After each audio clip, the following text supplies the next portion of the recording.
Jail से देशवासियों के नाम सांसद संजय सिंह का पत्र। जय हिंद साथियों।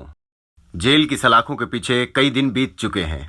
हर दिन के साथ निरंकुश सत्ता से लड़ने की इच्छा शक्ति और मजबूत हो रही है। इन दिनों का सदुपयोग मैंने राष्ट्रपिता महात्मा गांधी की सत्य के प्रयोग, डॉक्टर राम मनोहर लोहिया की जाति प्रथा और नेल्सन मंडेला की जीवनी पढ़ने से की है। इन महापुरुषों के संघर्ष, राष्ट्र के प्रति उनके समर्पण को पढ़कर लगा कि हर दौर में जुर्म और तानाशाही के खिलाफ लड़ने वाले लोगों को हुकूमत ने अपने दमन का शिकार बनाया है। लेकिन यह भी सच है कि दमन जितना उग्र होता है, विरोध और जन आक्रोश भी उतना ही तीव्र होता है। महान पुरुष नेल्सन मंडेला ने 67 साल तक अपने देश को आजाद करने की लड़ाई लड़ी। स्वतंत्रता संग्राम में उन्हें 27 साल तक दक्षिण अफ्रीका की जेल में रखा गया। 21 साल के बाद वो अपनी पत्नी से मुलाकात कर सके। तमाम यातनाओं और जुर्म सहने के बाद पूरा देश उनके साथ खड़ा हुआ और दक्षिण अफ्रीका आजाद हुआ। उनको नेशनल शांति पुरस्कार, भारत रत्न सहित 695 अंतरराष्ट्रीय सम्मान मिले। उधर बापू ने पहली जेल यात्रा दक्षिण अफ्रीका में हिंदुस्तानियों के अधिकारों के लिए की और भारत माता को आजाद करने के लिए अंग्रेजों के खिलाफ पूरे देश को लामबंद किया। गांधी जी ने भी देश को आजाद करने के लिए अनगिनत जेल यात्राएं की और यातनाएं झेली।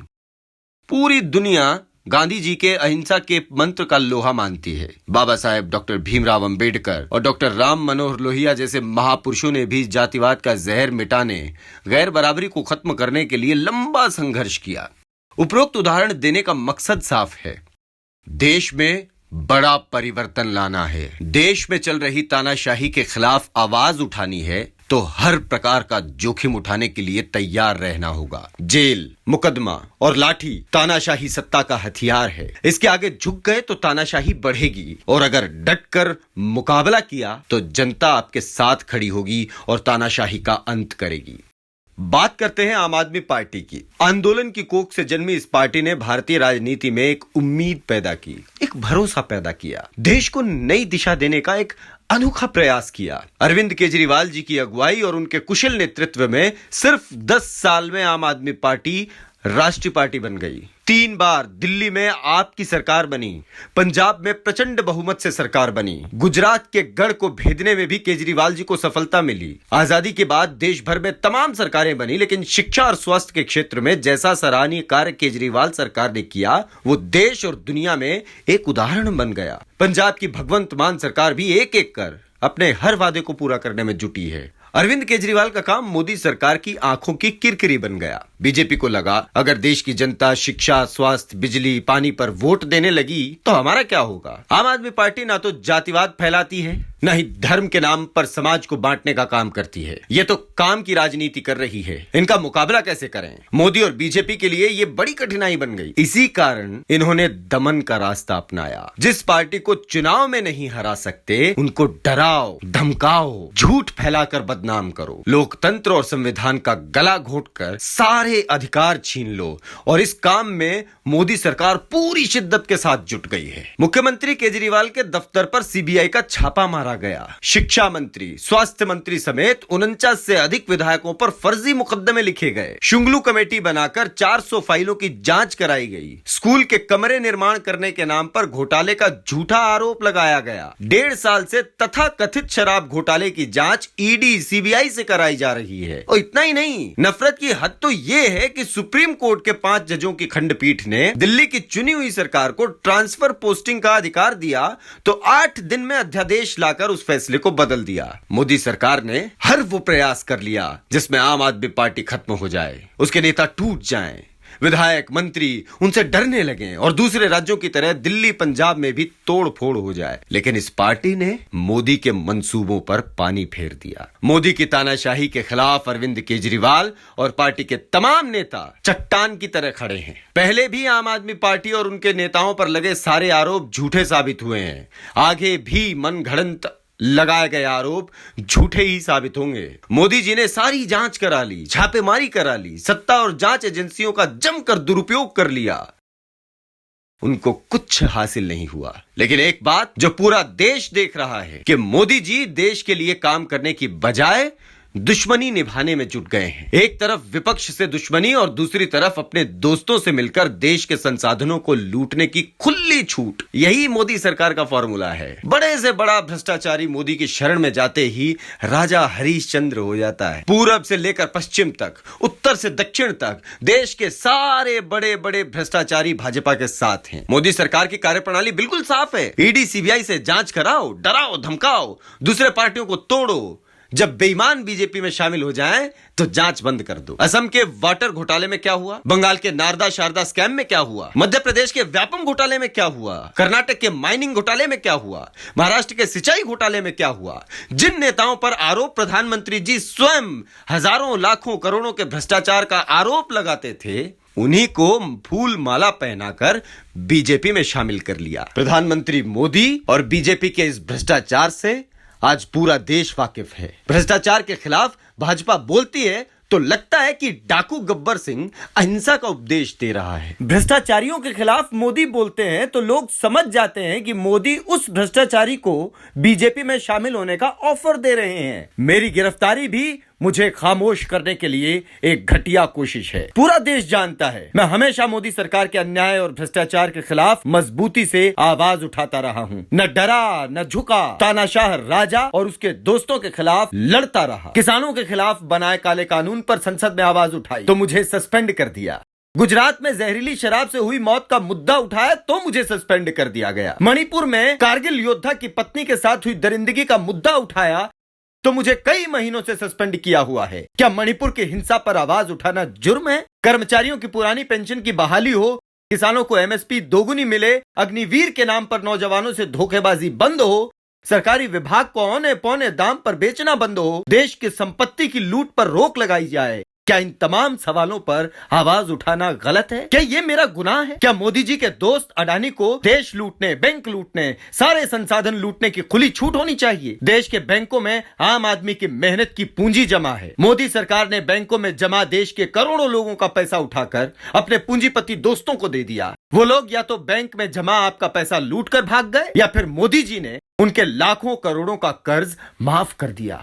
क्या आपको पता है कि मोदी सरकार ने चंद पूंजीपतियों का 13 लाख करोड़ रुपए माफ कर दिया? आपको 13,000 का भी कर्ज न देने पर हवालात में बंद कर दिया जाता है, लेकिन मोदी के दोस्तों का 13 लाख करोड़ रुपए माफ कर दिया जाता है। जरा कल्पना कीजिए, जो मोदी सरकार आपके शिक्षा और स्वास्थ्य पर सिर्फ 2% बजट खर्च करती है, वो अपने दोस्तों का 13 लाख करोड़ रुपए माफ कर देती है। ये लोग आपको 5 किलो राशन देकर खुश रहने को कहते हैं, फिर चाहे आप महंगाई की मार झेलें, बेरोजगारी के कारण दर दर की ठोकरें खाएं या फिर फसल का दाम न मिलने पर आत्महत्या कर लें, मोदी सरकार को देश की नहीं दोस्तों की चिंता है। क्या आपको पता है कि मोदी के दोस्त अडानी को 2.5 लाख करोड़ का कर्ज मिला है? देश का पैसा दोस्तों पर लुटाने वाले मोदी जी अगर ये लाखों करोड़ शिक्षा, स्वास्थ्य, बिजली, पानी और किसानी जैसे देश के जरूरत पर खर्च करें तो भारत दुनिया का नंबर 1 देश बन सकता है। आपको तो बीजेपी कहती है कि 5 किलो राशन लो और चुप रहो। मैंने ये तमाम तीखे सवाल सत्ता की आंखों में आंख डालकर निर्भीकता से पूछे, लेकिन जो बात मोदी जी को सबसे ज्यादा बुरी लगी वो था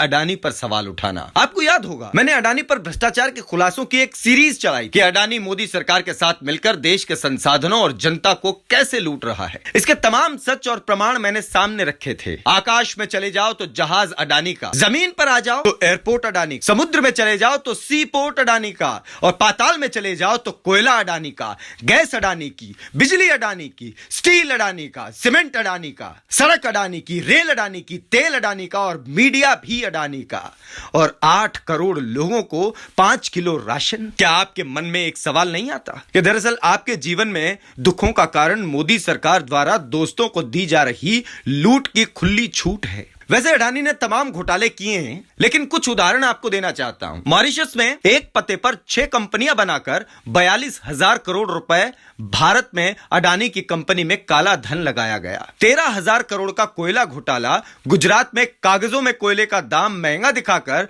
गुजरात की जनता को महंगे बिजली देना, एयरपोर्ट हो या सीमेंट कंपनी, उनके मालिकों के खिलाफ ईडी सीबीआई की जांच शुरू होती है। फिर औने पौने दामों पर वही कंपनी अडानी को मिल जाती है। अडानी ने तो एक मीडिया हाउस जबरन हथिया लिया क्योंकि वहां रवीश कुमार के सवाल उनको पसंद नहीं आते थे। अडानी के ऐसे तमाम कारनामे हैं जिसका मैंने खुलासा किया है।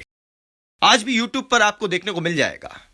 लेकिन यह साफ है कि आकाश से लेकर पाताल तक मोदी जी ने सब कुछ अपने दोस्त अडानी को दे दिया है। मैंने मोदी सरकार से इन घोटालों की जांच करने की मांग की, ईडी सीबीआई को भी चिट्ठी लिखी, संसद में मामला उठाया, मोदी सरकार के खिलाफ नारे लगाए, मोदी अडानी भाई भाई, देश बेचकर खाई मलाई। ये तमाम विरोध देखकर मोदी सरकार ने मुझे जेल भेजने की ठान ली। सरकार मुझे जेल में डालने की तैयारी तो पहले से ही कर रही थी, लेकिन उनको सफलता थोड़ी देर से मिली। आपको याद होगा कि ईडी ने मेरा नाम पहले भी चार्जशीट में डाला था।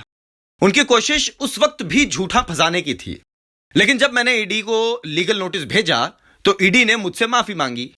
शायद ये ईडी के इतिहास में पहली घटना है कि ईडी ने मुझे लिखित में गलती मानी और कहा कि चार्जशीट में लिखना था राहुल सिंह, लिख दिया संजय सिंह। अब ये तर्क भी अपने आप में कितना हास्यास्पद है कि आप समझ सकते हैं। मैंने कहा कि अजय सिंह का संजय सिंह हो सकता है, विजय सिंह का संजय सिंह हो सकता है, राहुल सिंह का संजय सिंह कैसे हो सकता है? मतलब साफ है, चार्जशीट में ईडी ने जानबूझकर मुझे फंसाने के लिए नाम डाला था। ईडी ने तथाकथित शराब घोटाले के नाम पर जिन लोगों को अपने जुर्म का शिकार बनाया, मैंने उनका मुद्दा भी उठाया। ईडी ने 8 सालों में 3000 छापेमारी की और सिर्फ 0.5% लोगों पर आरोप सिद्ध हुआ। यह सवाल भी मैंने देश के सदन में उठाया था। मोदी अडानी ईडी के गठित जोड़ ने मुझे फंसाने के लिए पूरी तरह झूठ और बेबुनियाद मामला तैयार किया। दिनेश अरोड़ा जो खुद ईडी और सीबीआई के एफआईआर में आरोपी है, उसको पहले सीबीआई ने गिरफ्तार किया, फिर सरकारी गवाह बनाया। सीबीआई ने एक नहीं कई बयान दिनेश अरोड़ा के दर्ज किए। दिनेश अरोड़ा ने मेरे ऊपर कोई आरोप नहीं लगाया। ईडी ने भी दिनेश अरोड़ा से पूछताछ की। ईडी में भी दिनेश अरोड़ा के कई बयान दर्ज हुए, उसने मेरे खिलाफ कोई बयान नहीं दिया।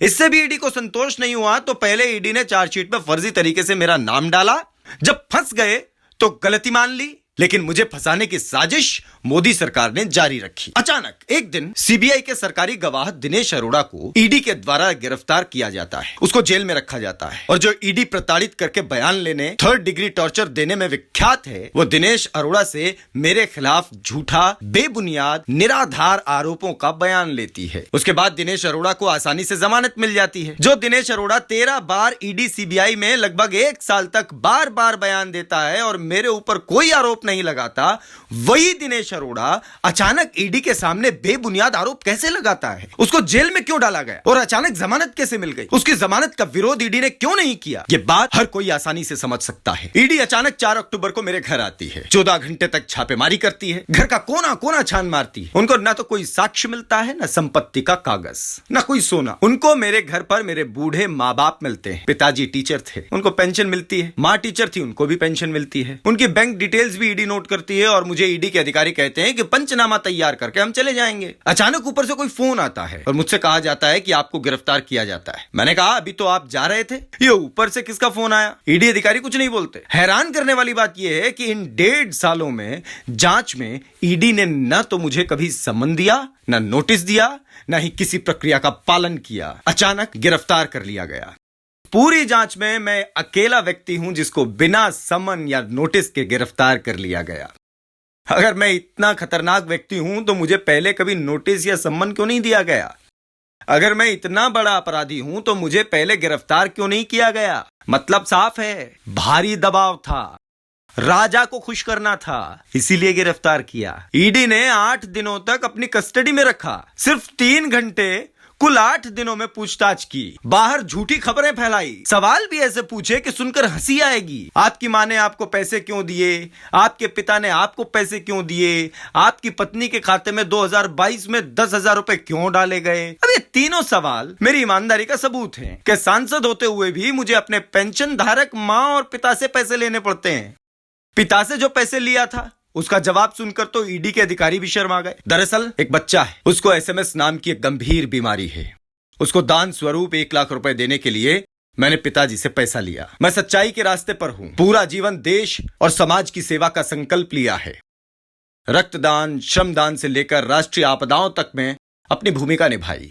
कोरोना की महामारी हो या फिर कोई राष्ट्रीय संकट, जिस रूप में भी देश के काम आ सका, अपना कर्तव्य निभाया।